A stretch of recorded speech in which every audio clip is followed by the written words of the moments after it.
Bora falar com a Aline primeiro. Dá oi aí pra nós, Aline. Como é que você tá? Shalom, aqui tá tudo meio sob controle. Eu tô falando com vocês direto de Jerusalém, agora aqui já são a 1h40 da manhã. A gente tá aqui com o celular também na mão, caso toquem as sirenes, a gente tá O que aparece pra aqui a você? postos pro que der e vier. Quando toca sirene, aparece o que no celular pra vocês? Então, aqui tem diferentes fases de sirene, porque hoje em dia é diferente. Quando a gente fala hoje em dia dos mísseis, a maior parte estão sendo lançados do Irã, que é pelo menos 1.500 quilômetros de Israel de distância. Então, hoje em dia, eles conseguem, às vezes, por volta de 10 minutos antes, eles dão um aviso que é assim, um negócio bem Sei. estridente no telefone, avisando que tem mísseis a caminho, e aí, E a se possível os mísseis localização, realmente. o possível local que ele vai cair também? Sim, quanto mais longe ele tá, maior a área. Então, tipo, 10 minutos antes eles dão em áreas bem Ah, grandes tá. e 1 minuto e meio antes de ele cair, aí eles sabem melhor a área e aí especificamente toca só nas áreas onde ele vai cair e aí tocam as sirenes da rua também. Aí toca mais uma vez o celular e também a gente ouve as sirenes da rua e aí normalmente nesse 1 minuto e meio é o tempo que a gente vai realmente pro bunker. Ô, Aline, o pessoal tá falando muito isso, eu já ouvi várias vezes também. Ah, vocês ficam defendendo os judeus, mas os judeus cospem na cara de cristãos. Desculpa de perguntar isso, mas por que falam tanto isso? Da onde vem esse tipo de coisa? Aqui no chat tem uma pessoa que já mandou 10, 20 vezes, não é, Kratos? Nossa senhora, tá Tá enchendo o bastante. saco. Então, judeus ficam cuspindo na A cara de Aline pode falar que cristãos? depois eu comento Tá também. bom. É o famoso antissemitismo. Então, o antissemitismo vem de muitas maneiras, mas eu posso dizer, como quem mora em Jerusalém, a cidade das três grandes religiões, judeus, cristãos e muçulmanos vivem aqui lado a lado. Tem só na cidade velha de Jerusalém, em 1 quilômetro quadrado, 49 igrejas. Igrejas que funcionam, que têm cristãos, a gente tem milhões de peregrinos cristãos que vêm aqui todos os anos, e a população israelense respeita e tem carinho pelos cristãos. É uma ideia geral dos israelenses, é todos aqueles que nos respeitam e nos amam, a gente ama de volta. Aqueles que tentam nos bombardear, a gente bombardeia de volta. É essa a ideia do povo de Israel. Mas a gente vê que o povo de Israel tem um respeito muito grande aos cristãos, mas obviamente sempre tem um babaca que vai ser do contra, e isso vai acontecer em qualquer lugar. Então, eu não vou dizer que não, que 100% dos israelenses gostam de cristãos, 100% dos israelenses gostam da comunidade LGBT. Obviamente vai ter gente do contra, mas se a gente for falar da grande maioria da população israelense, a população israelense sim tem carinho, ou pelo menos respeito aos cristãos. Eu vejo isso, eu acompanho caravanas cristãs aqui, os grupos carregando cruzes, muitas vezes pelas ruas, com identificação clara que são cristãos, e a gente vê os grupos sendo muito bem respeitados, e o contrário, desde o início da guerra, eu já tive por volta de uns 8 grupos que vieram nesses últimos 20 meses, e os grupos caminham por Israel, e outra vez, é fácil de ver de longe que o grupo é cristão, vocês têm que ver a quantidade de israelenses que vieram até os grupos sabendo que eles são cristãos, e disseram, olha, muito obrigado por vocês estarem aqui, muito obrigado por vocês estarem nos apoiando. E quando a gente fala do apoio cristão, obviamente não é que essas pessoas vieram aqui para pegar em armas e lutar, eles vieram simplesmente peregrinar e conhecer os locais santos cristãos que estão abertos ao público, como todos os locais santos de Israel estão, mesmo durante o conflito. E por isso a gente vê a população agradecida simplesmente pelo fato de as pessoas não terem nos abandonado, porque a gente sabe como Israel é demonizado por muitas organizações e principalmente pela mídia. Israel está sendo constantemente demonizado e a gente vê como isso funciona e como as pessoas acreditam. E infelizmente isso vende. É muito fácil vender ódio. Eu vou dar um exemplo para vocês, não vou dizer o nome do canal, mas é fácil de encontrar na internet. São duas mulheres que elas não são daqui, elas são estrangeiras, mas que elas vêm a Israel. Uma fica gritando e a outra fica filmando, e ela fica gritando como se estivesse pregando sobre Jesus, e aí elas vão e provocam, e daí um judeu vai e ataca elas, xinga, cospe, faz alguma coisa, e aí elas filmam e postam na internet, olha, eu estava pregando sobre Jesus em Jerusalém, e me xingaram. Só que Eu já vi elas filmando. Elas vão, por exemplo, no bairro judaico da cidade velha de Jerusalém no Shabat, onde as regras são que não se pode usar megafone, e elas vão e xingam os judeus. Elas usam, por exemplo, o megafone que é proibido de se usar. Elas claramente ficam cutucando a comunidade local e ficam lá horas e horas e horas, e até que alguém se irrita com elas, xinga elas, elas vão, filmam, postam e dizem, é isso que acontece. E é muito fácil manipular a verdade, muita coisa é criada com AI hoje em dia também, e a gente vê que isso tem milhões e milhões e milhões de visualizações, e infelizmente as pessoas acabam acreditando, mas eu acho que quem vai poder responder isso muito melhor do que eu é o Saião. O Saião é um cristão, teve dezenas, se não centenas de vezes aqui em Israel, ele pode contar a experiência dele como um cristão abertamente cristão aqui em Israel. Como é que tu se sentiu aqui? Olha, Vilela, eu fui mais de 60 vezes a Israel, né? E entrei lá, em todas as ocasiões eu fui bem recebido. Claro que às vezes na própria imigração a pessoa lá faz uma série de perguntas, tem todo um cuidado especial, mas eu nunca fui maltratado ou de alguma maneira hostilizado por não fazer parte da fé judaica e ser explicitamente um teólogo. Mas o que eu vejo, existe um vídeo na internet, que acontece? Onde tem um grupo lá de cristãos passando e tem um sujeito fanático judeu que cospe neles. É por isso que isso tem sido dito. Agora, qual que é a questão? Bom, eu conheço 65 países do mundo. Eu entrei em alguns deles várias vezes. Algumas vezes nesses países eu fui bem recebido. Eu entrei nos Estados Unidos, o cara virou para mim, pessoas que amam a Deus são bem-vindas aqui, você veio para uma conferência cristã, parabéns, seja bem-vindo. Eu tive outro que o cara falou, então me fala os 10 mandamentos aí, começou a rir da minha cara, né? Então agora, por causa do comportamento desse indivíduo, eu vou dizer, olha, os americanos odeiam os cristãos porque o cara da imigração me tratou assim. Então não é o caso. Então como você vai ter cristão, muçulmano, druso, budista, hindu, uma pessoa que por causa do perfil dela, ela pode ter uma atitude de hostilidade, mas isso de modo nenhum marca aquilo que tem a ver com o comportamento do povo de Israel com o povo judeu. Agora, a Aline tem razão, pô. Se eu estiver num ambiente católico, está acontecendo uma missa, e uma pessoa entra lá e começa a causar e a bagunçar, e essa pessoa é tirada do ambiente, ela vai dizer, nossa, eu fui hostilizada pelos católicos. Então, quer dizer, o cara vai lá no Mea Sharim, vai no bairro religioso judaico, e ele age de uma maneira que é ofensiva para aquela comunidade. Da mesma maneira, se eu subir lá na Al-Aqsa, no contexto lá da esplanada das mesquitas, e eu tiver qualquer atitude que naquele contexto islâmico seja indevida, o pessoal vai reagir de uma maneira, né? Então, assim, tem que ter um pouco de bom senso. E a Aline tem razão, você pega, faz um corte, né? Você faz uma coisa seletiva, sem entender o que está acontecendo e divulga como alguém que quer vender o ódio porque quer alimentar a sua atitude generalizadora que não tem nenhum sentido. Então, na verdade, vamos desmistificar, inclusive os judeus, os cristãos e os muçulmanos. Tem judeu, cristão, muçulmano que é gente boa, que é tranquilo, e tem gente ruim em tudo quanto é comunidade no mundo, e a gente não tem como segurar essas pessoas. Eu tenho amigos muçulmanos em Israel, Vilela, a gente sentado assim, tomando café, o cara abrindo o Alcorão, abrindo a Torá, fazendo pergunta, a gente conversando amigavelmente de uma maneira extraordinariamente promissora e favorável. Agora, tem gente, né? O muçulmano não tem o xiita, tem gente que é chato, e aí o cara causa para tudo quanto é lugar. Pois é. Aline, vamos lá. Coloca pra gente numa linha do tempo, quando começou essa nova guerra aí agora com o Irã, porque já teve outras baterias, né, de ataques, mas agora parece que é uma coisa mais pesada e com cara de guerra mesmo, né? De um ataca, o outro se defende, outro ataca, outro se defende. Nessa linha temporal, quando começou tudo isso?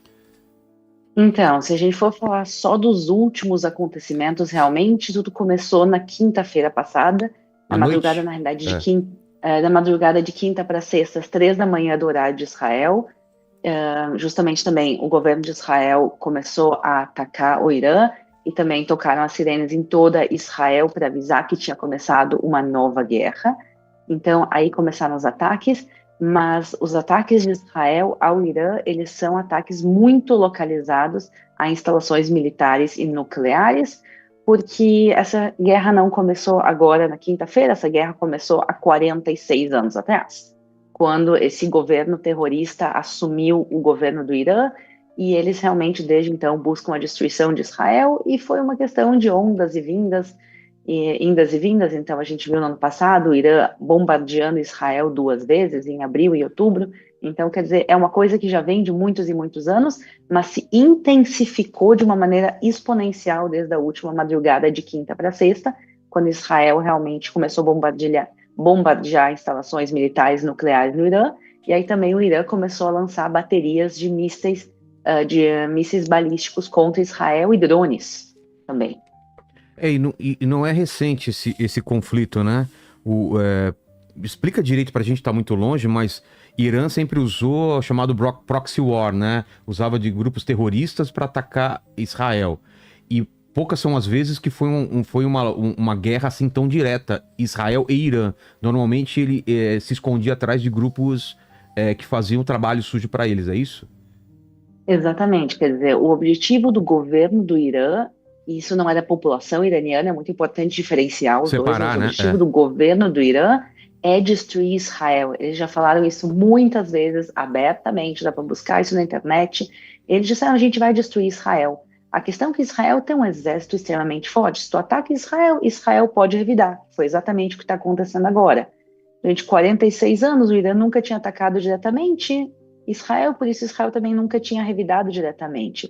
E durante esses 45 anos, na realidade, o que eles fizeram, eles criaram o que a gente chama de o eixo do mal. Eles são um povo que a cabeça é o Khamenei, é o chefe, o líder, o Ayatollah do Irã, e eles criaram como um povo braços. Então, por exemplo, eles armaram o Hamas, para o Hamas fazer o massacre do 7 de outubro. O massacre do 7 de outubro foi orquestrado pelo Irã. E eles criaram, por exemplo, e financiaram por muitos anos também o Hezbollah no Líbano, os Houthis no Iêmen, as milícias iranianas dentro do Iraque. Então, o que eles fizeram? Eles criaram esses grupos terroristas, e aí esses grupos atacam Israel, e aí Israel revida contra esses grupos, e era uma maneira de o Irã lutar contra Israel sem sofrer as consequências diretas. Aí é muito fácil, quer dizer, fazer os outros morrerem, eles sacrificando palestinos, libaneses, iemenitas, iraquianos, sírios também, quer dizer, eles estão sacrificando, e pessoas no Oriente Médio todo morrendo, pessoas em Israel morrendo, e o Irã lá estava de boa, se pode dizer, até que eles começaram a atacar diretamente Israel, e aí Israel agora está revidando diretamente também, com o objetivo que é cortar a cabeça desse povo para terminar, porque o único motivo, a única maneira de terminar com o terrorismo da maneira que a gente conhece hoje em dia no Oriente Médio é terminar com quem financia e organiza tudo isso, que é o governo do Irã. E como que foi esse ataque, quando o Irã ataca e a gente vê cenas que a gente não está acostumado a ver, né? Mísseis atravessando o Iron Dome e acertando Tel Aviv. Isso já tinha acontecido, assim, de uma forma dessa... Pelo menos a gente não tinha visto umas imagens dessa, não tinha chegado até aqui o Brasil, né? Então, sim, o Iron Dome existe, ele funciona, que é esse sistema anti-mísseis israelenses. Então, vamos dizer que o míssil é lançado contra Israel, Israel intercepta ele no ar e explode. Mas o Iron Dome não é perfeito, nunca disse ser. Vamos dizer que ele é 99,9% eficiente. Se tu lança agora 1.000 mísseis contra Israel, vão alguns não ser pegos. Isso aconteceu também no 7 de outubro. Quando milhares de mísseis foram lançados no mesmo dia, alguns começaram a cair fora. Eu vi, quando eu fui no sul de Israel, depois do massacre do 7 de outubro, tu viu as crateras e os mísseis literalmente espalhados pelo chão. Não é que o Iron Dome consegue pegar tudo e nunca pegou tudo. A questão é que tem 2 pontos principais. Primeiro, é que o o Irã e o Hamas, esses grupos, estão fazendo é sobrecarregando o Iron Dome. Vamos dizer, o Iron Dome pega 99,9%, eu estou chutando o número, não é exatamente isso, mas é um número extremamente alto. Mas o que acontece, eles não conseguem pegar todos, mas também eles têm uma capacidade de pegar X mísseis por segundo. E se o Irã agora lança 100 mísseis juntos, Iron Dome vai ter uma capacidade menor de pegar eles e por isso mais mísseis vão cair. Então, os terroristas já aprenderam essas técnicas de lançar o máximo de mísseis juntos para o mesmo lugar e assim alguns vão escapar desse sistema. E o que acontece é que mísseis caíam também antes, mas uma coisa é quando tu fala de um Katyusha, quando tu fala dos foguetes que eram caseiros feitos pelo Hamas muitas vezes, em comparação a mísseis balísticos do Irã. A gente está falando mísseis que são maiores que um ônibus às vezes. E esses mísseis são capazes de derrubar um edifício. E por isso, das centenas de mísseis que o Irã lançou nesses últimos 6 dias, 20 deles caíram em território israelense e parte deles em zonas habitadas e destruíram edifícios em Israel, causaram danos terríveis e também mataram pessoas. A gente tem famílias inteiras, 2 famílias inteiras que foram simplesmente dizimadas por mísseis que caíram e também outras pessoas que faleceram nesses ataques. Então, o sistema nunca foi perfeito, mas agora cada míssil balístico que cai é realmente uma desgraça que pode matar centenas de pessoas e graças a Deus os números até agora são relativamente pequenos. Morreu uma família cristã árabe inteirinha, né? Que foi atingida. Morreram 2 famílias cristãs. Justamente as 2 famílias que eu me refiro, que morreram as 2 famílias, são famílias cristãs. Uma era uma família cristã árabe de Tamra. Sim. A história é assim, olha, de cortar o coração. Era uma família, estava o pai com as suas filhas e mais a cunhada dele, se eu não me engano, estava lá na casa também, e o míssil caiu. Ele conseguiu salvar uma de suas filhas, mas as outras 4 mulheres da família morreram, quer dizer, ele perdeu a esposa, as 2 filhas e a cunhada em uma questão de segundos. E eu vi as entrevistas que ele deu desde então, realmente assim, ele fala delas com amor, com carinho, chama elas de flores. E realmente, tu vê por que o Irã fez isso, por que o Irã simplesmente tinha que destruir essa família. E a segunda família que faleceu também, que eram cristãos, eles são cristãos ucranianos. Sim, era uma família de uma menininha que estava doente de leucemia. Desde 2022, ela tá com leucemia e por causa da guerra civil na Ucrânia, ela não estava conseguindo tratamento na Ucrânia. E por isso Israel ofereceu tratamento para ela, recebeu aqui tratamento gratuito em Israel. Ela e a família dela vieram para Israel para receber tratamento. E as 5 pessoas da família, ela, a mãe, 2 sobrinhas, 5 pessoas da mesma família, todas faleceram nesse ataque. O ataque foi tão terrível que a mãe ainda não foi nem encontrada. A mãe se chamava Maria. O corpo dela até agora nem se sabe onde ele está dentro dos escombros. Se acredita, se pressupõe que ela morreu também, por isso ela é dada como morta. Porém, assim, é uma destruição. Enquanto isso, o pai dessa menina está na Ucrânia, lutando, defendendo a Ucrânia. Então, eles acharam que vindo para Israel eles estariam mais seguros do que a guerra na Ucrânia, que eles teriam um atendimento médico melhor. E essa família de 5 cristãos também foi morta simplesmente pelo ódio dos iranianos. Fugiu do míssil russo e morreu com o míssil iraniano. Exatamente. E a propósito, quando a gente fala do eixo do mal, esses são os amigos. Quer dizer, o eixo do mal é o Irã na cabeça, e do lado dele, quem está apoiando o Irã, quem é louco o suficiente para apoiar um governo terrorista, é a Rússia, a China, o antigo governo da Síria, que era o Assad, que caiu, e aí o Hezbollah e o Hamas, e a Coreia do Norte. Quando tu olha todo esse time, tu diz assim, é esse time que eu vou apoiar.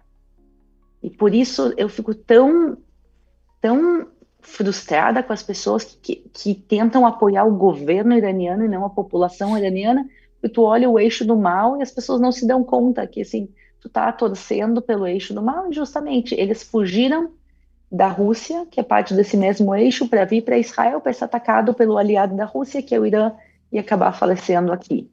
É impressionante também que o consciente coletivo do mundo mudou em relação ao Irã em menos de 50 anos. Há 50 anos atrás, tinham voos diários de Tel Aviv para Teherã. Voos diários, comerciais, as pessoas indo, israelenses passando férias no Irã, iranianos vindo para as praias em Tel Aviv, mulheres usando biquíni, short, mini saia nas ruas de Teherã. Quer dizer, o Irã era um país extremamente ocidentalizado, com liberdade religiosa, e muitas religiões vivem dentro do Irã. O Irã tem xiitas, tem sunitas, eles também têm outras religiões. Eles têm a religião Bahá'í, eles têm o zoroastrianismo, eles têm judeus também. Tinha uma comunidade de centenas de milhares de judeus vivendo no Irã até o início da Revolução Islâmica. Quer dizer, era um país extremamente... Era talvez o melhor país do Oriente Médio para se viver há 50 anos atrás. Como muçulmano xiita, ou também como judeu, era um dos melhores países para se morar no Oriente Médio. E hoje em dia, quando as pessoas pensam do Irã, as pessoas pensam em burcas, as pessoas pensam em uma opressão religiosa, e não é essa a realidade, não é a realidade do povo iraniano, porque por mais que o mundo tenha esquecido quem o Irã era, ou quem o Irã ainda continua sendo, eles ainda lembram quem eles são. Eles estão esperando para um dia voltar a ser essa potência que eles eram. A gente tem um turbilhão de sentimentos todo o tempo, e é difícil de explicar isso para quem não está aqui. E às vezes as pessoas até acham estranho, ou dizem, a gente é insensível, porque tem mísseis caindo, e a gente às vezes rindo, fazendo piada, mas são muitas coisas que acontecem. A gente tem que lembrar que essa não é a primeira, essa não é a segunda guerra de Israel. A gente está em A uma vida guerra segue normal, constante. assim, Aline? A vida segue normal? Tipo, comércio aberto, tudo funciona, escola, tudo funciona normal ou não? Numa época assim? Então, a gente está há 20 meses em guerra, a gente tem que lembrar isso. Desde É. o 7 de outubro, Israel está em guerra, agora a gente está numa nova rodada. Então, a vida estava normal até a quinta-feira. Tudo normal. Na quinta-feira eu levei meus filhos para a creche, tudo normal, dia, fui trabalhar, tudo.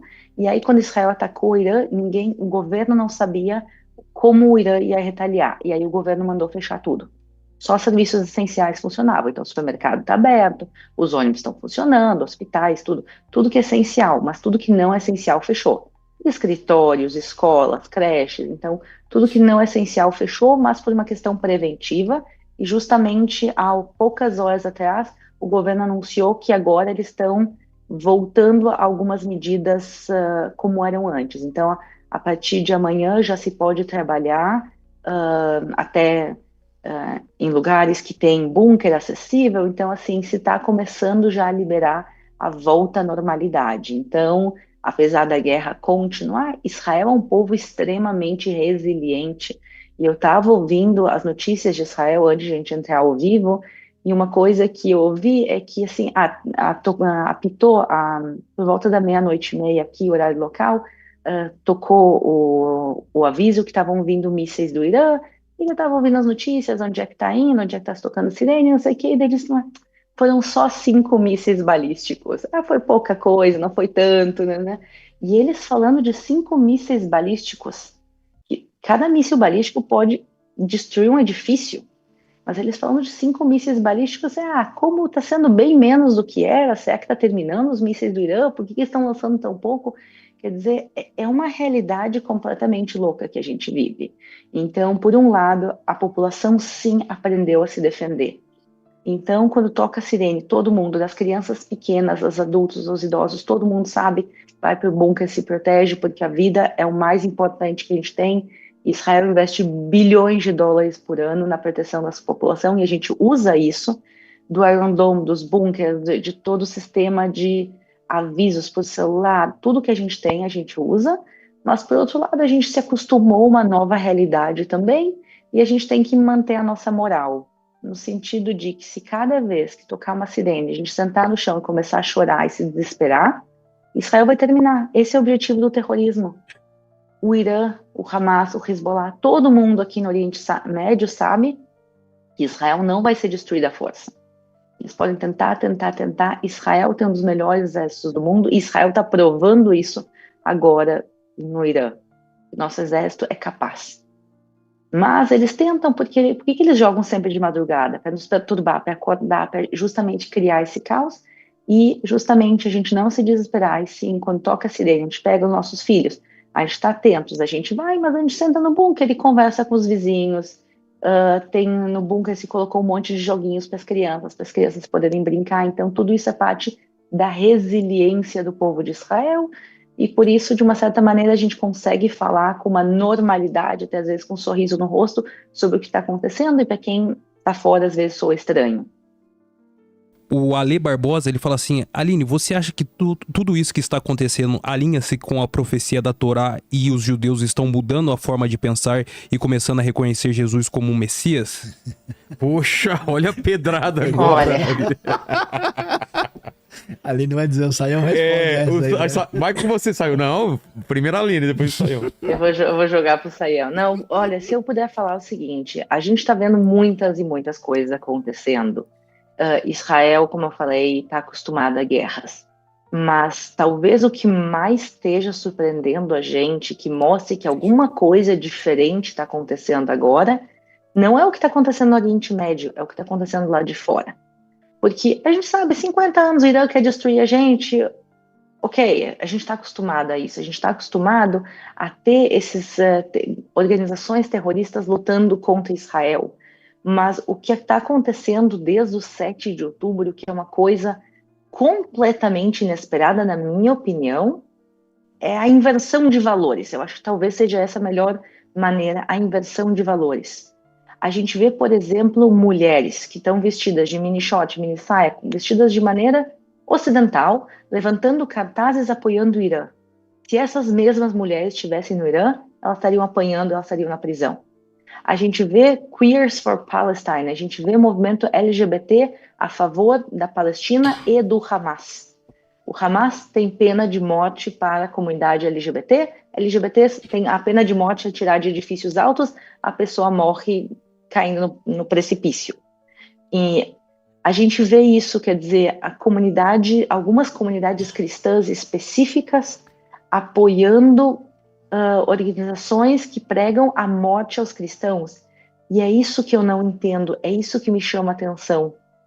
Tem alguma coisa estranha, porque ninguém precisa gostar de Israel, ninguém precisa apoiar Israel, tudo bem, não tem problema, eu aceito isso, Israel não é um país perfeito, como o Sayão disse, tem muita população de Israel que tem críticas ao seu próprio governo, tudo bem, podem criticar Israel.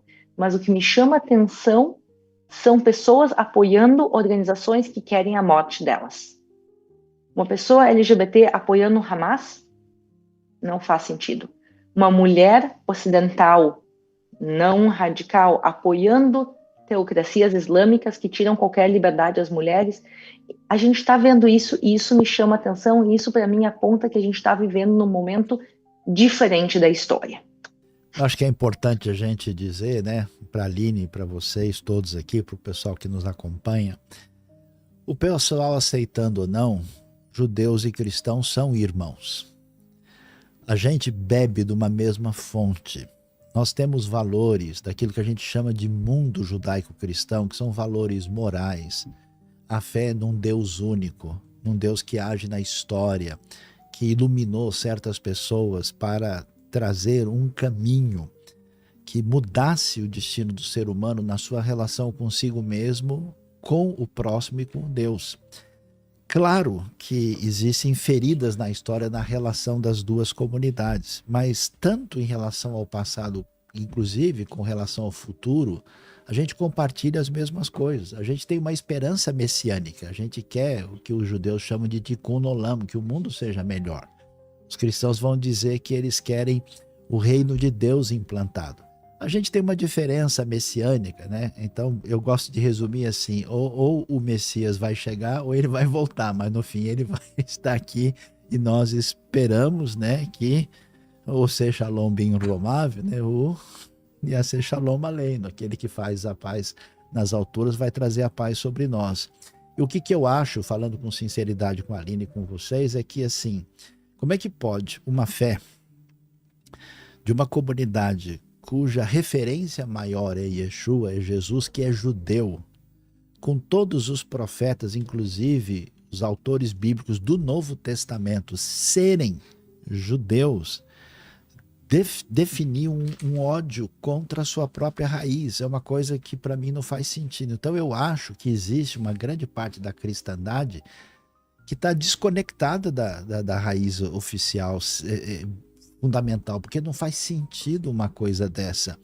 E eu acho, né, se a Aline me permitir dizer, acho, Aline, à medida que se aproxima Geulah, já que nós estamos falando do final dos tempos, que um dos sinais que até alguns estudiosos judeus do passado disseram, e muita gente do contexto cristão também, é que haverá uma aproximação entre as duas comunidades, porque Israel, o povo judeu é imperfeito, o povo judeu só pisou na bola, basta ler a Bíblia. Acho que a maior sinal da autenticidade da Bíblia é ver que ela não poupa os seus protagonistas, ela apresenta autocrítica, ela valoriza a liberdade, ela coloca tantas coisas interessantes, mas o povo judeu carrega uma missão. Judeus e cristãos sabem disso se é que leem a Bíblia. E essa missão tem a ver com a redenção da humanidade a partir de referências fundamentais que envolvem a relação com Deus, consigo mesmo e com o próximo. E então é muito louco como é que a gente joga tudo isso e fica talvez vendo as nossas diferenças e fazendo em cima das diferenças um caminho de hostilidade. Eu posso ter uma conversa, um debate, uma argumentação, apresentar a minha ideia, o outro responde, mas espera aí, pessoal, nós temos uma missão diante do mundo e essa missão está do lado do bem. Na minha opinião, o ódio sem razão contra Israel e o ódio sem razão que hoje também os cristãos verdadeiros, eu já tive lugares do mundo onde o sofrimento da comunidade cristã, e um dos poucos países que denuncia isso é Israel, é um negócio de louco. O cara é preso. Eu conversei com pessoas no mundo que só por compartilharem o evangelho abertamente passaram 8 anos na cadeia. Pessoas que passaram por sofrimento. Eu conheci uma pessoa num país hostilizador que a família dela toda foi morta num genocídio numa certa localidade. Inclusive para mim me tocou, Vilela, eu chorei por mais de uma vez, porque ela tinha, essa moça que eu conheci, ela tinha o sorriso mais bonito que eu vi naquele país. E eu não sei como é que ela se sustentava depois de ter todo mundo. Como é que pode um negócio desse? E quando eu vejo um mundo vendo barbaridades assim e sem qualquer reação, isso só pode ser aquilo que envolve a realidade do mal. Ninguém deve, vamos dizer, celebrar guerra. Ninguém jamais deve celebrar morte. Isso, ainda que às vezes tenha que acontecer por uma questão... É que você não tá na rede social, graças a Deus, né? Você não tá nesses dias. Não, eu tô. Tá? Eu tô. Não entra no X, porque é gente comemorando bomba explodindo. Então... Agora vão ver que seja arrasada no mapa, que Tel Aviv é isso, que Teherã aquilo, que é... Então, loucura. Que morram, que não falte pólvora para Irã ou que não falte pólvora para Israel. Você lê umas coisas dessas, aí você vê, às vezes é cristão, às vezes é pessoal progressista a favor de direitos humanos, e aí a pessoa escreve isso. Então, cara, eu sinceramente, eu não consigo entender a outra pessoa é meu inimigo, ou seja, ela não merece nada, nem a minha compaixão, nem a minha empatia, e aí ela despeja a raiva na outra pessoa, ou no outro grupo, ou na outra raça, com a desculpa de que eles são ruins. A vida humana é sagrada, esse é um valor fundamental da fé monoteísta e que todo mundo deve considerar. Então, ainda que às vezes a gente enfrente uma situação de combate por sobrevivência, porque assim, vendo a situação judaica, poxa, pode falar para a Aline, pessoal, eu conheço um monte de gente, né, que o avô passou pelo campo de concentração. Pois é, eu trouxe aqui 4 pessoas que tiveram, são sobreviventes do Holocausto. Então, o pessoal foi leniente na época. Não, né? Houve passeata nos Estados Unidos dizendo, não, nós não temos que entrar em conflito com Hitler. Não é bem assim. A América deve cuidar das coisas americanas, os europeus que se virem lá. Quer dizer, chega uma hora, né, por exemplo, imagina só, eu fui a Hiroshima. Vilela, eu passei umas horas em silêncio em Hiroshima. Eu vi a silhueta do indivíduo assim, no chão, que ele evaporou e desapareceu na hora que a bomba caiu. Eu visitei o memorial da bomba, eu visitei o lugar exato onde a bomba caiu. As bombas mais fraquinhas de hoje, elas têm um poder 40 vezes maior do que Hiroshima. Imagina a população judaica. A maioria com a herança que veio do Holocausto, como refugiados dos países islâmicos, onde tiveram que fugir com a mão na frente e outra atrás, quase 1 milhão de pessoas depois de 1948. Esse pessoal, agora ouvindo que um indivíduo que está o tempo todo dizendo assim, meu objetivo é a morte e a destruição de vocês, e o pessoal ouvindo que o pessoal está preparando bomba atômica, o pessoal fala, vamos esperar para ver o que vai acontecer, não tem condições. Mas de qualquer maneira, Ninguém celebra isso, é dolorido. O nosso sonho é que isso nunca precisasse acontecer. Então eu clamo, peço a todos que estão conosco que passe a entender que o nosso objetivo é de paz e de produzir o bem. Faça um esforço para fazer o bem que está no seu lado, na sua condição, em vez de simplesmente desejar horrivelmente a morte de alguém que é diferente de você.